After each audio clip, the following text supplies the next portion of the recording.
Les maths avec Ina et Ruben. Salut les amis. Aujourd'hui, Anne-Claire, elle va nous expliquer comment trouver quel est le nombre à une position donnée sur une droite graduée. Hein? Ben c'est facile, hein. Il suffit de lire le nombre qui est marqué. Ben non, là, tous les nombres auront été enlevés hein, de la droite graduée, sauf 2. Oh! Allez, à tout à l'heure! Et oui, et nous allons commencer par des exercices où nous devons trouver quel est le nombre qui correspond à la flèche ici. Alors, regardons d'abord, on voit ici qu'on a une droite graduée qui va de 5 à 6 et l'intervalle entre les deux nombres a été divisé en 1, 2, 3, 4, 5, 6, 7, 8, 9, 10 parties égales. Ce qui veut dire que chaque espace entre deux graduations ici correspond à 1/10 d'unité. Donc on va avoir 5,1, 5,2, 5,3, 5,4, etc. Et on voit ici la deuxième droite graduée correspond à un zoom de cette région ici, de cet espace, qui est donc entre 5,6 et 5,7. Donc 5,6 ici, 5,7 ici, et l'intervalle entre les deux, de nouveau, a été divisé en 10 parties égales.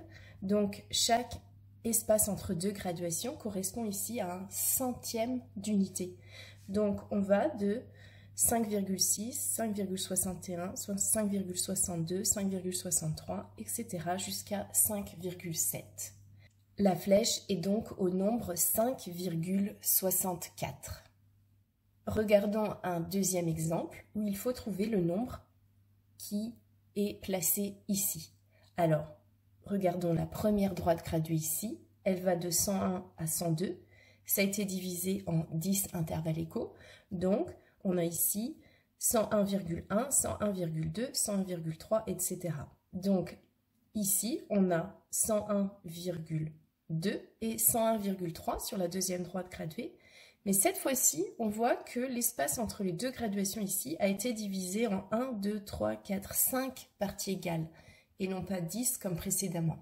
Et c'est entre 101,2 et 101,3, c'est-à-dire qu'on a notre dixième qui a été divisé en 5 fois 2 centièmes. C'est-à-dire qu'ici, on a donc le nombre 101,22, 101,24, 101,26, 101,28, 101,3. La flèche rouge correspond donc au nombre 101,28. Oh, et Nina, tu sais à quoi ça me fait penser cette leçon? Ben non quoi.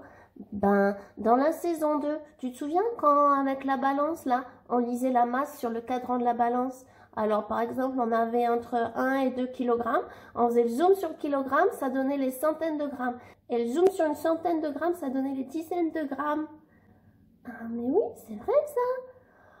Oh, ah mais attends, tu vois par exemple quand on avait 1 kg et 340 grammes, bah en fait c'est 1,340 kg. Oh, mais oui. Les maths avec Ina et Ruben.